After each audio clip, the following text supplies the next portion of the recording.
يا رسول الله يا حبيب الله يا السلام عليكم ورحمة الله وبركاته. الحمد لله نحمده ونستعينه ونستهديه ونستغفره ونؤمن به ونتوكل عليه ونعوذ بالله من شرور أنفسنا ومن سيئات أعمالنا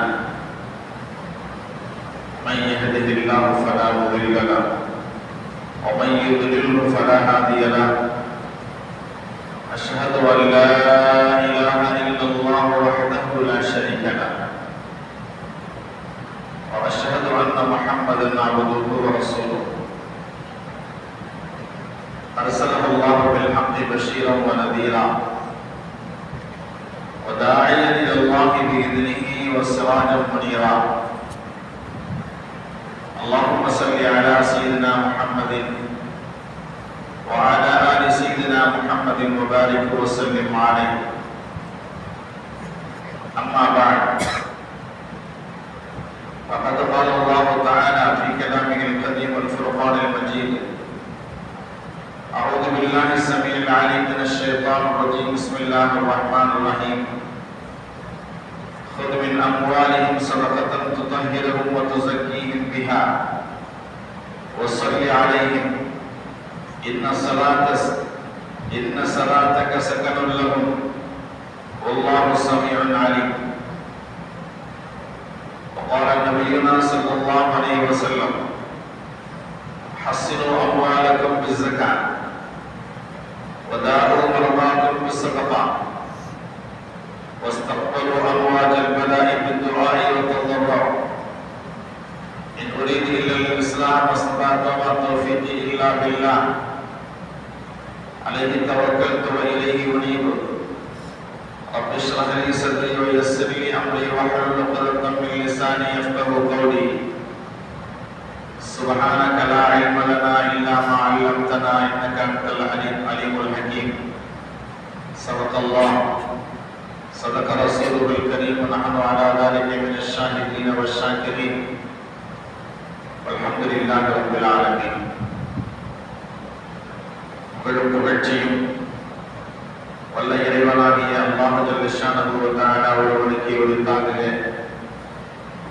ஸலாத்தும் ஸலாமும் நமது இருலோக சர்தார் எம்பிரார் முஹம்மது முஸ்தபா அஹ்மத் முஜ்தபா ஸல்லல்லாஹு அலைஹி வஸல்லம் அன்னவர்களின் மீதும் அன்னவர்களின் அடிச்சுவடுகளை முற்றிலும் பின்பற்றி வந்த உத்தம சத்திய சஹாபா பெருமக்கள், தாபீன்கள், தபஅ தாபீன்கள், வலிமார்கள், இமாம்கள், எங்கே அமர்ந்திருக்கிற வரை இருக்கிற நம் அனைவர்களின் மீதும் அல்லாஹ்வின் சாந்தியும் சமாதானமும் சதா நிலவட்டுமாக.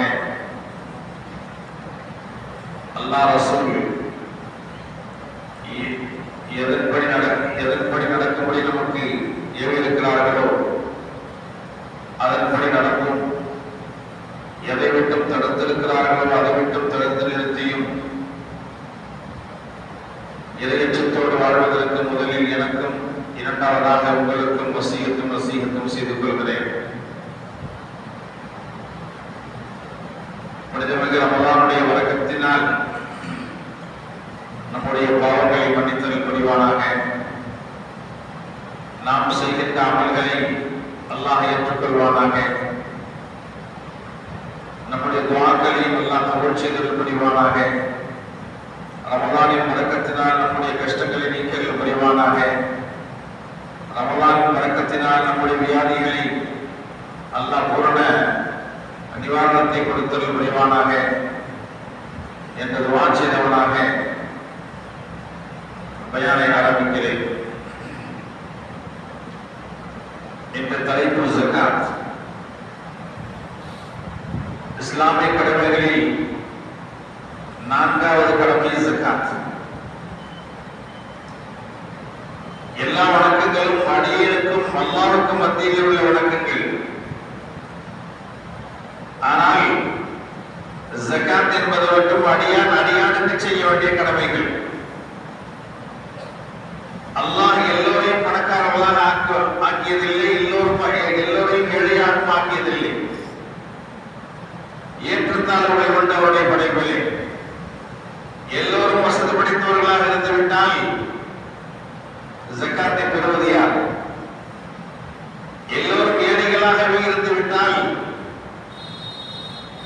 அவர்களுக்கு வேலை கொடுப்பது யார்? இப்படி பிரச்சனைகள் வந்துவிடும்.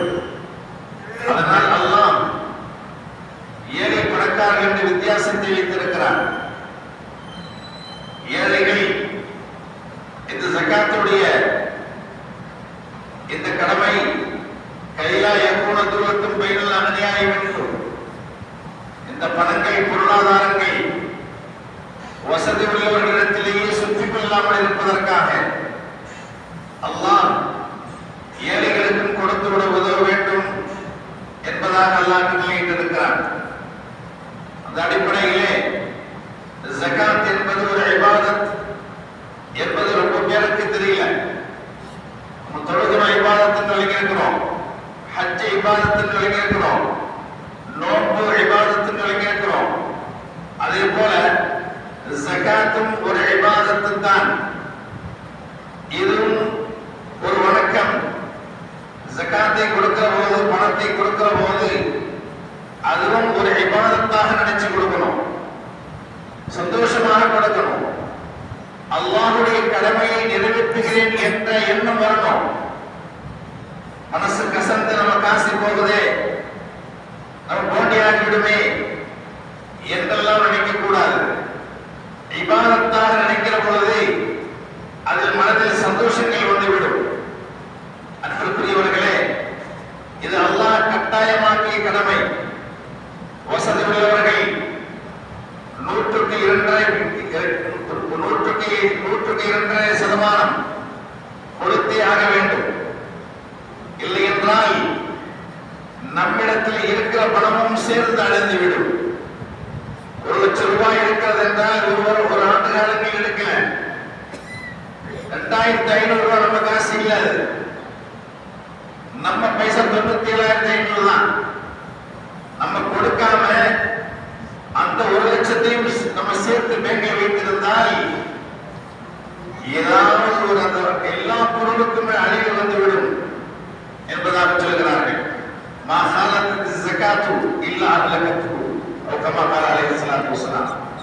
எந்த பொருள் ஜகாத்தோடு கலந்து விட்டதோ அந்த பொருளுக்கு அழிவுதான். ஜகாத்து பொருளை ஒரு வாகனம் வாங்குகிறார், அது இவருடைய பொருள் அல்ல, ஏழைகளின் பொருள். ஏழைகளின் பொருளில் ஒரு வாகனத்தை வாங்கிவிட்டார். அன்புக்குரியவர்களே, அந்த பொருள் நமது பொருள் அல்ல. நம்ம 8 லட்சங்கள் வைத்திருந்தாலும் கூட ஒரு ஆண்டு முடிவுபட்டு விட்டால் 2% எடுத்து வச்சிருந்து எடுத்து வைக்கின்ற போதே நம்முடைய பாவங்கள் மன்னிக்கப்பட்டு விடுகிறது என்றார்கள் முஃபஸ்ஸிரீன்கள் எழுதுகிறார்கள். எப்போது நம்ம சொத்துல பாவங்கள் பிடிக்கிறோமோ, ஜகாத்துடைய பங்கை பிடிக்கிறோமோ, அப்போதே நம்முடைய பாவங்கள் மன்னிக்கப்பட்டு விடுகிறது. அன்புக்குரியவர்களே, ஜகாத் என்பது இருக்கிறதே, ஸல்லல்லாஹு அலைஹி வஸல்லம் அவர்கள் சொல்லுவார்கள், ஹஸ்னு அம்வாலக்கும் பிஸ்ஸகாத், ஜகாத்தை கொடுத்து பொருளை பாதுகாத்துக் கொள்ளுங்கள்.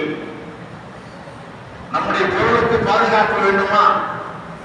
ஜகாத் கொடுக்கணும், இல்லைன்னா பாதுகாப்பு கிடைக்காது. அதே போல மரவாக்கும் பிஸ்ஸதகா, வியாதியஸ்தர்களுக்கு நீங்கள் சதகாவின் மூலம் மருந்தளியுங்கள், சிகிச்சை அளியுங்கள் என்றார்கள். நம்ம வியாதியஸ்தர்கள் இருக்கிறார்கள், லட்சக்கணக்கிலே ஹாஸ்பிட்டல் செலவு செய்யறோம். அதற்கு முன்னாலே கொஞ்சம் ரூபாய்கள் நம்ம தான தர்மங்கள் செய்துவிட்டு ஹாஸ்பிட்டல் போகும்போது அந்த ஏழைகள் அதை வாங்கி நமக்காக துஆ செய்யலாம். அந்த துஆவின் மூலம் தான் அல்லாஹ் தஆலா அதை காரணமாக வைத்திருப்பான் நமக்கு ஷிஃபாவுக்காக, நம்முடைய உடல் ஆரோக்கியத்திற்காக. அதனால் ஸல்லல்லாஹு அலைஹி வஸல்லம் அவர்கள் சதகா கொடுத்து உங்களுடைய வியாதியஸ்தர்களுக்கு சிகிச்சை அளியுங்கள் என்றார்கள். அடுத்து சொன்னார்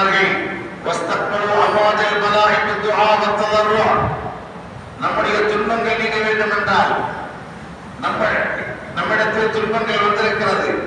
வர இருக்க துன்பங்களும் நீங்க வேண்டும் என்றால் துஆ, அடுத்து அல்லாஹ்விடத்தில் கெஞ்சி கேட்குதல். துஆவை எப்படி கேட்கணும்? கெஞ்சணும். கெஞ்சி கேட்கின்ற பொழுது அந்த முசீபத்துகளும் அகன்று விடுகிறது என்றார்கள் அல்லாஹ்வுடைய தூதர் ஸல்லல்லாஹு அலைஹி வஸல்லம் அவர்கள். அன்பிற்குரிய பெரியார்களே, சகோதரர்களே, ஜகாத் கொடுக்காதவர்களை ஹஜ்ரத் அபூபக்கர் ரலியல்லாஹு அன்ஹு அவர்களை எச்சரிக்கை செய்தார்கள். ரசூலுல்லாஹ்வுடைய காலத்திலே எப்படி ஜகாத் கொடுத்தோமோ அதை போலவே ஜகாத் கொடுக்கணும். ஒருவர் ஒட்டகத்தையும் அதில் கட்டியிருக்கிற கயிறு இரண்டையுமே சேர்த்து ஜகாத் கொடுத்தாங்க ரசூலுல்லாஹ்வுடைய காலத்தில். ஆனால் நான் கயிறு கொடுக்க மாட்டேன், ஒட்டகத்தை மட்டும் தான் கொடுப்பேன் என்று ஒருவர் சொன்னால் போர் தொடுப்பி இருந்தார்கள் ஹஜ்ரத் அபூபக்கர். ரசூலுல்லாஹ்வுடைய காலத்திலே எப்படி ஜகாத் கொடுக்கப்பட்டதோ அதே போல ஜகாத்தை நிறைவேற்ற வேண்டும். அவர் தொழுகையாளியாக இருந்தாலும் சரி, அவர் நோன்பு வைத்தாலும் சரி, ஜகாத் கொடுக்க மாட்டேன் என்று சொன்னால் போரிடுவேன் என்றார்கள் ஹஜ்ரத் அபூபக்கர் ரலியல்லாஹு அன்ஹு அவர்கள்.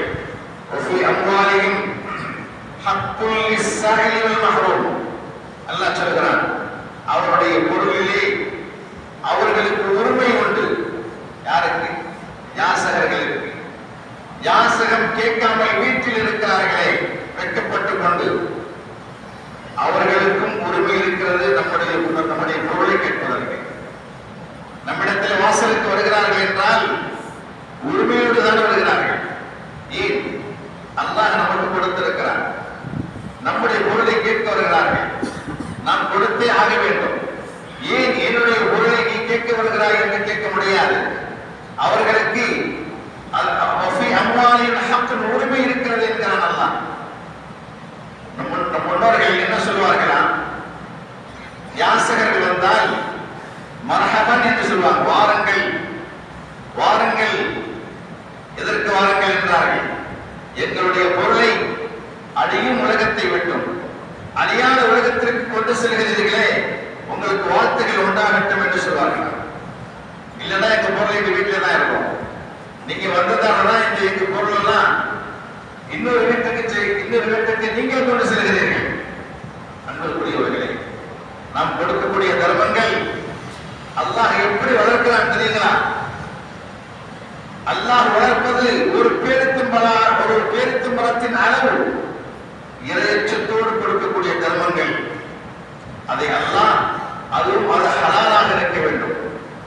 அப்படிப்பட்ட பொருளை அல்லாஹ் அவருடைய கரத்தால் வளர்க்கிறான். அந்த கரத்தாலேயே வளர்க்குகிறான். எப்படி குதிரை குட்டி ஒன்றை வளர்க்கிறோமோ அதே போல அல்லாஹ் வளர்த்து வளர்த்து உஹத் மலை அளவு அல்லாஹ் நன்மையை நமக்கு தருகிறான் என்றார்கள் ஸல்லல்லாஹு அலைஹி வஸல்லம் அவர்கள். அன்பிற்குரியவர்களே, அல்லாஹ் ஜல்ல ஷானஹு வ தஆலா சொல்கிறான், "குத் மின் அம்வாலிஹிம் ஸதகத்தன் துதஹிருஹும் வ துஸக்கி பிஹா." அதாவது தபூக் போரிலே போருக்கு செல்லாமல் அமர்ந்து விட்டார்கள் அபூ லுபாபா அவருடைய சந்ததியர்கள். அவர்களை பற்றி இந்த ஆயத்து இறங்கியது போருக்கு செல்லாமல் இருந்ததினால் அல்லாஹ் அவர்கள் மீது கோபமுற்றான். அதனால் அவர்கள் என்ன செய்தார்கள்?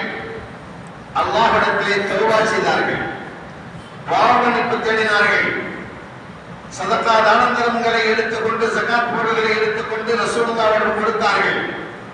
யா ரசூலுல்லாஹ், நான் அல்லாஹ்விடத்திலே பாவமன்னிப்பு தேடிவிட்டேன், இந்த தர்ம பொருளை நீங்கள் எடுத்துக் கொள்ளுங்கள், எடுத்து மற்றவர்களுக்கு விநியோகம் செய்யுங்கள் என்பதாக.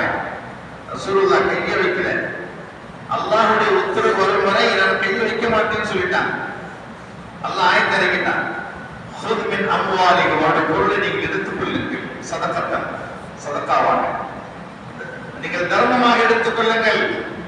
எடுத்து என்ன செய்யணும்னு சொன்னா அல்லாஹ் சொல்கிறான், "துதஹிருஹும் வ துஸக்கீஹிம்", அவர்களை அகத்திலும் புறத்திலும் சுத்தப்படுத்துங்கள் என்கிறார். அந்த பொருள் அவர்களை சுத்தப்படுத்தும். வைப்பதன் மூலமாக பொருள் சுத்தமடையும். எப்படி நோன்பு வைப்பதன் மூலமாக உடல் சுத்தமடைகிறதோ அதுபோல நம்முடைய பொருள் சுத்தமடைய வேண்டும் என்றால் ஜகாத் கொடுப்பதன் மூலமாகத்தான் பொருள் சுத்தமடைகிறது. அதனால அல்லாஹ் சொல்கிறான், துஸஹிருஹும் வ துஸக்கீஹிம், அந்த பொருளை நீங்கள் எடுத்துக் கொள்ளுங்கள், எடுத்து அவர்களை தூய்மைப்படுத்துங்கள், பரிசுத்தப்படுத்துங்கள். அது மட்டுமல்ல, நீங்கள் பரிசுத்தப்படுத்தி வஸல்லி அலைஹிம், அவர்களுக்காக துஆ செய்யுங்கள், ஆசீர்வாதம் செய்யுங்கள். என்றால் உங்களுடைய துஆ சக்கனுல் லஹும், அவர்களுக்கு நிம்மதி அளிக்கிறது. நீங்கள் துஆ செய்தால் தான் நிம்மதி வருகிறது. ரசூலுல்லாஹி ஸல்லல்லாஹு அலைஹி வஸல்லம் அவர்கள் யாராவது எந்த பொருளும் கொண்டு வந்தாலும் துஆ செய்வார்கள், அவருடைய அருளுக்காக, அவருடைய பரக்கத்திற்காக துஆ செய்வார்கள். ஹஜ்ரத் அப்துல்லாஹ் இப்னு அபூ ஹுஃபா ரலியல்லாஹு அன்ஹு அவர்கள் அப்துல்லாஹ் சொல்கிறார்கள், எனது தந்தை அபூ ஹுஃபா சதகா பொருள்களை எடுத்து வருவார்கள், எடுத்து கொடுத்து முடிந்தவுடனே ரசூலுல்லாஹ் துஆ செய்வார்கள், அருளுக்காக, அவர்கள் பரக்கத்திற்காக துஆ செய்வார்கள் என்பதாக அல்லாஹ் சொல்லி காண்பிக்கிறார்.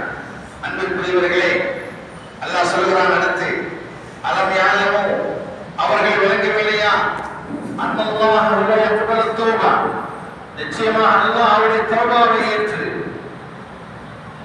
அன் இபாதிஹி, அடியாருடைய தௌபாவை ஏற்று, வயஹுது ஸதகாத், தான தர்மங்களை எடுத்துக்கொண்டு தௌபாவை ஏற்றுக்கொள்கிறார். நம்ம பாவங்கள் மன்னிக்கப்படணுமா, சதகா செய்யுங்கள். சதகா செய்யக்கூடிய இரு கைகளை அல்லாஹ்விடம் தூக்குங்கள், அல்லாஹ்விடம் உயர்த்துங்கள், நிச்சயமாக ஏற்றுக்கொள்வான் அல்லாஹ். அதான் நீங்க சொல்லப்படுகிறது, வயக்பலு தௌபத அன் இபாதிஹி, அடியாருடைய தௌபாவை அல்லாஹ் ஏற்றுக்கொள்கிறான். வயஹுது ஸதகா, சதகாவை எடுத்துக்கொண்டு தான தர்மங்களை அல்லாஹ் வாங்கிக் கொண்டு அவர் கேட்கின்ற தௌபாவை அல்லாஹ் ஏற்றுக்கொள்கிறான் என்பதாக அல்லாஹ் ஜல்ல ஷானஹு வ தஆலா சொல்லி காண்பிக்கிறார். அன்பிற்குரிய பெரியார்களே, சகோதரர்களே, அல்லாஹ் ஜல்ல ஷானஹு வ தஆலா அதாவது ஒரு கூட்டத்தார்கள் ஜகாத் கொடுக்காமல் தன்னுடைய பொருளாதாரத்தை தடுத்து வைத்திருந்தால் சோதனை செய்கிறார். பஞ்சம் ஏற்படுகிறது, விளைச்சல் இருக்காது, மழை இருக்காது, விலைவாசிகள் கூடும், இன்னும் அவர்களுக்கு என்னென்ன சோதனைகள் வருமோ அத்தனை சோதனைகள் வரும் என்கிறான் அல்லாஹ். ஆனால் மழை பெய்கிறது என்றால் வளவிலங்குகள், பூச்சிகள், கால்நடைகள், இவர்களுக்காகத்தான் மழை பெய்கிறது. ஏன்? நாம் செய்கின்ற பாவத்தினால் அந்த வாயில்லா ஜீவன்கள் என்ன செய்யும்? அது வாயில்லா ஜீவனுடைய பரக்கத்தினால் நமக்கு மழை கிடைக்கிறது. அன்பிற்குரியவர்களே, நம்ம நினைக்கலாம், நம்ம சதக்கா கொடுக்கிறது இல்லையே, நம்ம ஜகாத் கொடுக்கிறது, மழை பெய்ஞ்சிட்டு தானே இருக்கு அப்படின்னு நம்ம நினைக்கலாம். ஆனால் மழை பெய்ய வைப்பது எதற்காக, யாருக்காக என்றால் வாயில்லா ஜீவன்களின் பரக்கத்தினால்தான் அல்லாஹ் மழையை பெய்ய வைக்கிறார். அன்பிற்குரிய பெரியார்களே, சகோதரர்களே, அல்லாஹ் ஜல்ல ஷானஹு வ தஆலா அருள் உள்ளவன், நம் மீது இரக்கம் உள்ளவன், மழை இறக்குகிறான், பஞ்சத்தை போக்குகிறான் நாம் செய்கின்ற ஜகாத்தின் மூலமாக. அன்பிற்குரிய பெரியார்களே, சகோதரர்களே, அது மட்டுமல்ல, மேலும் சொல்லுகிறார்கள், ஹஜ்ரத் முஆத் ரலியல்லாஹு தஆலா அன்ஹு அவர்களை ஒரு கவர்னராக யமன் நாட்டுக்கு அனுப்புறாங்க ரசூலுல்லாஹ்.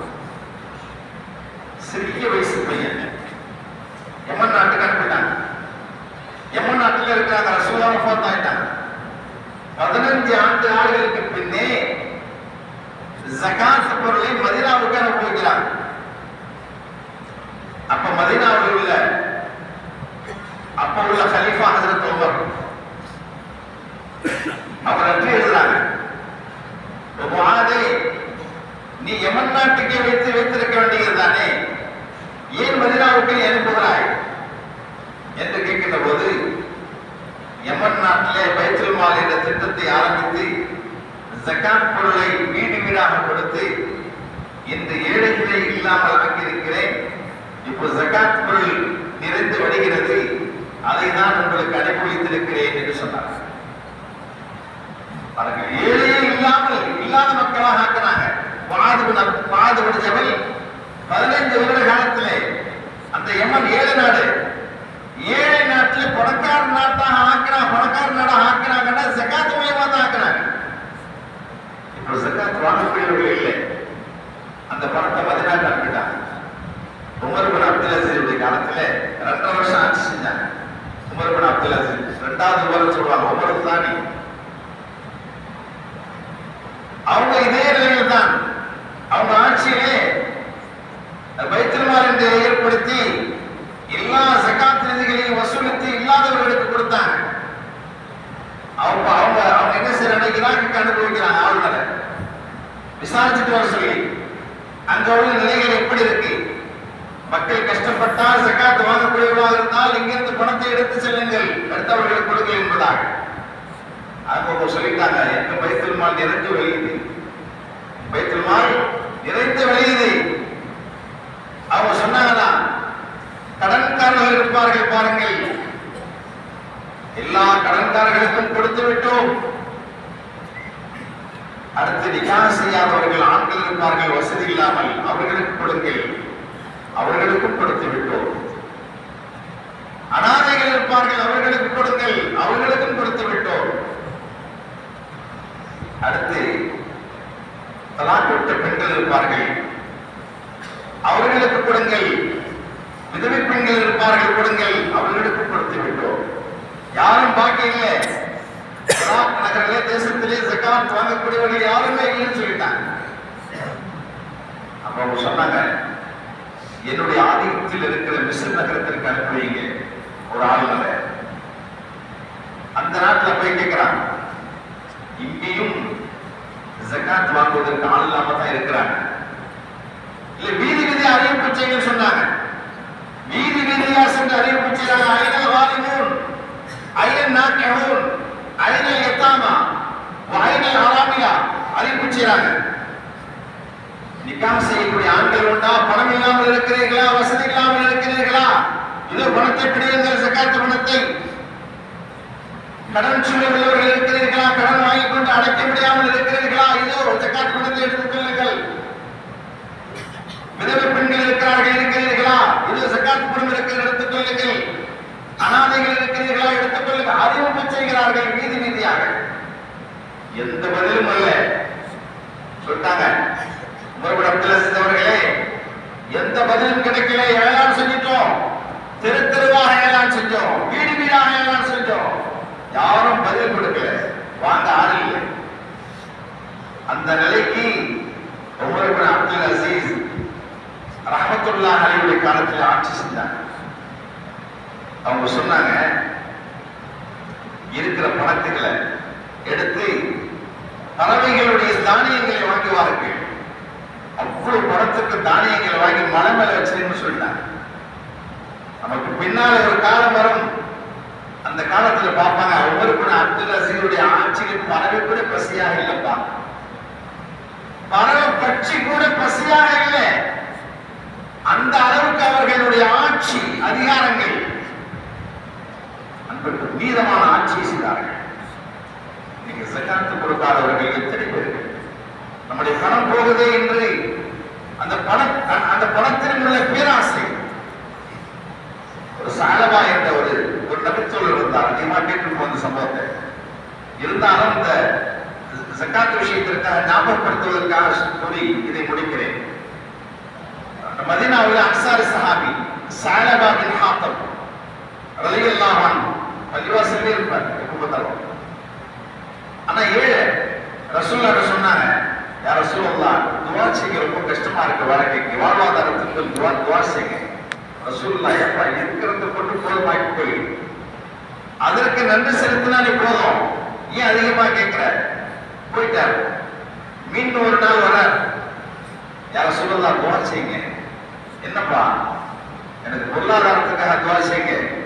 என்ற பொருளாதாரம் நிறைய இருந்துச்சுன்னா ஏழை மக்கள்லாம் கவனிப்பனே, அள்ளி கொடுப்பேனே எல்லாருக்கும் அப்படிங்கிறார்.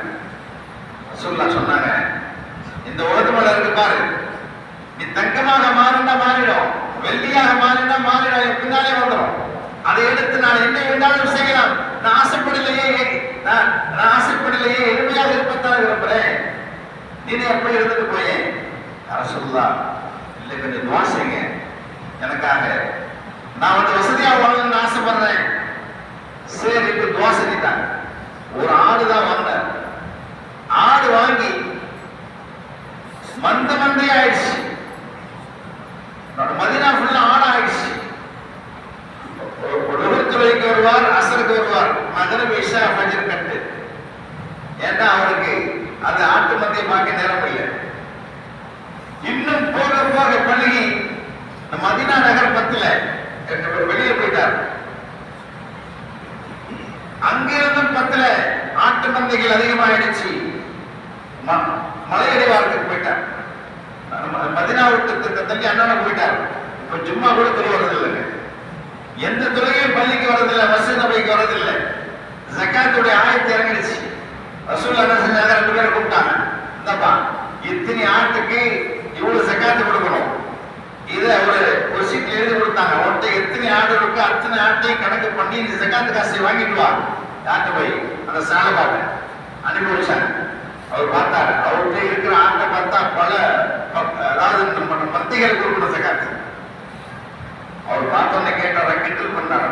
என்ன வரி வசூலிக்கு வந்துட்டீங்களா?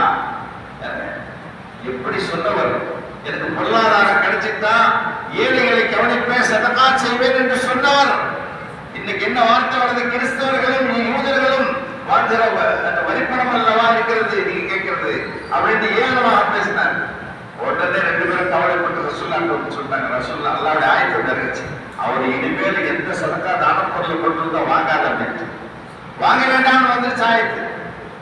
இந்த ஆயத்து வந்தேன்னா அவருடைய உறவினர் ஒருவர் போய் சொல்லிட்டார், சலமா உன்னை பற்றி உள்ள ஆயத்து இறங்குச்சு.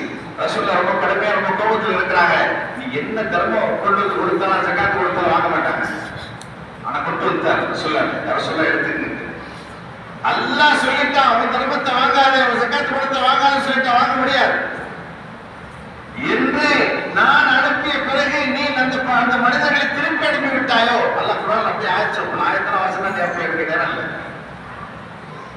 எப்ப திருப்பி அனுப்பி விட்டாயோ அப்போ அல்லாஹ்வுக்கும் கோபம் வந்து விட்டது, அல்லாஹ்வுடைய ரசூலுக்கும் கோபம் வந்து விட்டது. இனிமேல் ஒரு ஜகாத் பணம் தேவையில்லை, எடுத்துட்டு போட்டான். தலையில மண்ணல் வாரி போட்டுக்கிட்டாரு. அவர் செஞ்சு பாவம் போயிட்டாரு. பெருமானார் வஃபாத் ஆயிட்டாங்க. அபூபக்கர் வரார். யார் அபூபக்கர் அவர்களே, இதை எடுத்துக்கொள்ளுங்கள் ஜகாத் பணத்தை. எப்ப ரசூலுல்லாஹ் மறுத்தார்களோ, நான் ரசூலுல்லாஹ் மறுத்ததை நானும் வாங்க மாட்டேன். அவங்க வஃபாத்துக்கு பின்னால் அதில் ரொம்ப ஆட்சி 10 வருஷம் ஆச்சு, 10-12 வருஷம் ஆட்சி செய்யறாங்க. அந்த ஆட்சி காலத்துல பூரா ஜகாத்தை கொண்டு வருவார். என்று ரசூலுல்லாஹ்வும் அபூபக்கரும் மறுத்தார்களோ, உன்னிடமிருந்து ஜகாத் வாங்குவதை மறுத்தார்களோ, நானும் வாங்க மாட்டேன், எடுத்துட்டு போட்டான். இந்த அல்லாஹ் மீது கோபப்பட்டு விட்டான், தூதர் கோபப்பட்டு விட்டார்கள், எடுத்துட்டு போட்டான். உஸ்மானுடைய காலத்திலே அவங்களும் மறுத்தாங்க. ஆனா அதே நிலையிலேயே வஃபாத் ஆயிட்டாங்க. என்ன ஆச்சு பாருங்க சகோதரர். ஜகாத் கொடுப்பதன் மூலமாக பொருளாதாரங்கள் உயர்கிறது. இல்லைன்னா அத்தனையும் பாம்பாக மாற்றப்பட்டு நம்முடைய கழுத்தில் மாற்றப்படும். அப்ப மனுஷன் கேட்பான், எங்கே என்ன செய்கிற, என்ன காரணம்? ஆன கன்சு ஆன மாலு, நீதான் பொருள், நான் தான் உன்னுடைய பொருள். நீ சேகரித்து வைத்தாய் உலகத்திலே, அந்த பொருள் நான் தான், அந்த பொக்கிஷம் நான் தான். உன்னை வேதனை செய்வதற்காகவே நான் அனுப்பப்பட்டிருக்கிறேன். அதற்கு இஸ்மாயில் அலைஹிஸ்ஸலாம் அவர்கள் அவங்க காலடியில சம்சம் வந்துச்சு. அவங்க என்ன சொன்னாங்க, காண 200 ஆபுடு ஸலாத்து ஜக்கா. அவங்க மக்களுக்கு 700 ரூபாய் தொழுவுங்க, ஜகாத் கொடுங்க, ஜகாத் கொடுங்க என்று சொன்னவருடைய காலடியில சம்சம் நீர் ஊட்டி பெருக்கி எடுத்து ஓடுகிறது. கியாமத் நாள் வரையில் மக்கள் குடித்துக் கொண்டிருக்கிறார்கள். ஆனா ஜகாத் கொடுக்க மாட்டேன் என்று சொன்ன காரோன் பூமி இன்று விலகிக் கொண்டிருக்கிறது. கியாமத் நாள் வரையில் பூமி அவருடைய பொருள் சொத்துக்கள் எல்லாம் பூமிக்குள்ளே போயிட்டு இருக்கு. கியாமத் நாள் வரைக்கும் போகுது. ஏன்? அவன் ஜகாத் கொடுக்க மாட்டேன்னா, அதனால அவர் சொத்துக்கள் போயிட்டு இருக்கு பூமிக்குள்ளே.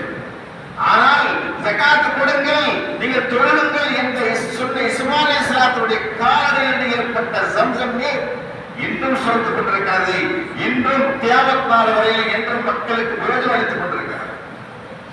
இதுதான் ஜகாத்துடைய அருமை சொல்வார்கள். நம்முடைய பொருளாதாரத்தை கணக்கிட்டு ஜகாத்து கொடுக்கல். பெண்கள் நகைகளுக்கு ஜகாத்து கொடுக்கணும். 87 கிராம் 11 பவுன் 10 பவுன் வந்துருச்சுனாலும் ஜகாத் கடமையாயிடுச்சு. வருஷம் கொடுக்கணும். காசு விற்கிது 60 விற்கிது, எத்தனை கோடி விற்றாலும் சரி கொடுத்தே ஆகணும். இல்லைன்னா நம்முடைய நகைகள் விற்றாலும் கொடுக்கணும். இல்லைன்னா அல்லாஹ்வுத்தாலா அதை என்ன செய்வான்? அந்த பழுக்க காட்சி சூடு போடப்படும். நெற்றியிலும் முதுகெலும்பிலும் பலாயெலும்பிலும் சூடு போடப்படும் என்று எச்சரிக்கை செய்கிறான். அன்புக்குரிய பெரியார்களே, நம்முடைய பொருளாதாரத்தை நாம் கணக்கிட்டு ஜகாத் கொடுத்து அல்லாஹ்வுக்கு ஒப்புக்கொண்டவர்களாக நாம் ஆக வேண்டும். இந்த புனித ரமலானை கொடுத்தால் அதிகமான நன்மைகள் கிடைக்கும். எல்லா காலங்களிலும் ஜகாத் கொடுக்கலாம். ஆனா இந்த மாதம் சதக்காவின் மாதம். இந்த மாதத்தில் ஜகாத் கொடுக்கணும் இல்லை. ஜகாத் என்பது எல்லா மாதத்திலும் கொடுக்கணும். இப்போது நம்ம ஜனவரியில் நமக்கு ஃபர்ஸ்ட் பணம் வந்துச்சுன்னா அடுத்த ஜனவரி. ஆனா இன்னும் சொல்றாங்க ஹிஜ்ரி மாசம் தான் கொடுக்கணுங்களா? ஜகாத் வந்து ஹிஜ்ரி மாசம். முஹர்ரம் மாசம் வந்துச்சுன்னா அடுத்த முஹர்ரம் மாசம். அப்ப இது ரம்ஜான் தான் கொடுக்கணும் இல்லை. ஆனா ரம்ஜான்ல நன்மையை நாடி கொடுப்பாங்க. நன்மை அதிக ஒரு சொல்ல செஞ்சா 70 பேருடைய சவால் இருக்க, அதனால கொடுப்பாங்க. நாம் அல்லாஹ் கொடுத்த பொருள் இருந்து அல்லாஹ் சொல்லலாம். அல்லாஹ் நான் கொடுத்த பொருளை நீ ஜகாத் கொடு. நம்ம தேடிட்டு எங்கேயுமே நம்ம எடுத்துட்டு இல்லை. அதனால அல்லாஹ்வுடைய பாதையில் ஜகாத் கொடுத்து அல்லாஹ்வை அன்பு பெறக்கூடியவர்களாக அல்லாஹ் நம் அனைவரையும் ஆக்கியவர்களாக என்று கேட்டுக்கொண்டு சிறுவரை நிறைவுபடுத்தி விடைபெறுகிறேன். வாஹ் தாவானா அல்ஹம்துலில்லாஹி ரப்பில் ஆலமீன். அஸ்ஸலாமு அலைக்கும்.